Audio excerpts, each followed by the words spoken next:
নমস্কার বন্ধুরা, কৃষ্ণমণি চ্যানেলে আপনাদেরকে অনেক অনেক স্বাগত। খুব সহজ পদ্ধতিতে আপনাদেরকে এক ধরনের বিস্কুট করে দেখাবো। পুরো ভিডিওটা স্কিপ না করে দেখবেন আর আমাকে কমেন্ট করে জানাবেন। এই সুন্দর ভিডিওটা যদি আপনারা ইউটিউব থেকে দেখেন তাহলে সাবস্ক্রাইব করে পাশে থাকবেন, আর ফেসবুকে যদি দেখেন তাহলে ফলো করে পাশে থাকবেন। চলুন বন্ধুরা, কত সুন্দর বিস্কুটটা হয়েছে দেখুন। এবার একটি বোল নিয়ে নেব। বলে দিয়ে দেব এক বাটি সুজিটা আগের থেকে আমি মিক্সিতে গুঁড়ো করে নিয়েছিলাম। এবার দিয়ে দেব এক বাটি ময়দাটা আগের থেকে চেলে নিয়েছি, তাহলে বিস্কুটটা পারফেক্ট হবে।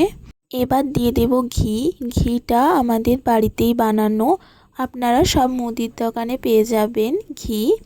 2 টেবিল স্পুন দিয়ে দেব, একটু বেশি করে ঘি দিলেই ভালো হয়।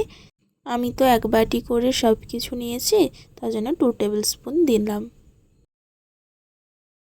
দিয়ে দেব পরিমাণ মতন লবণ, দিয়ে ভালো করে মিক্সড করে নিতে হবে। মিক্সড হয়ে গিয়েছে, দেখুন কেমন করে মিক্সড করেছি। আপনারা যেমন মিষ্টি পছন্দ করেন তেমন মিষ্টি দেবেন। আমি দিয়েছি 2 টেবিল স্পুন চিনি গুঁড়ো। দিয়ে ভালো করে মিক্সড করে অল্প অল্প জল দিয়ে একটি ডো বানিয়ে নেব। আমি একটা জিনিস দিতে ভুলে গিয়েছি, আপনারা ডো করার আগেই জিনিসটা দিয়ে দেবেন, সেটা হলো জিরাটা আমি 2 টেবিল স্পুন দিয়ে দেব। দিয়ে ভালো করে মিক্সড করে নেব।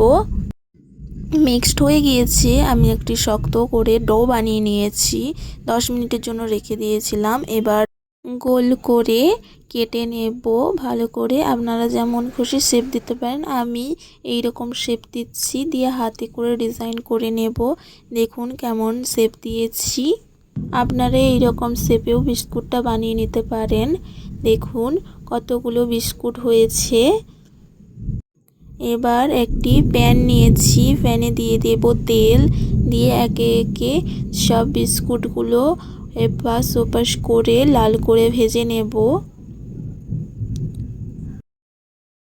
দেখুন হালকা কালার চলে এসেছে, হালকা আঁচে ভেজে নিতে হবে, না হলে বিস্কুটগুলো পুড়ে যাবে আর ভালো লাগবে না খেতে, তেতো লাগবে।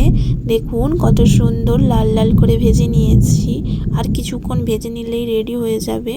হয়ে গিয়েছে ভাজা, দেখুন কত সুন্দর হয়েছে।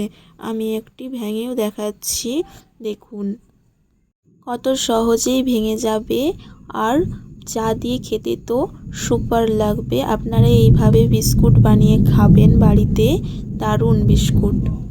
আবার কোনো একটি সুন্দর ভিডিও নিয়ে আসবো। বাই।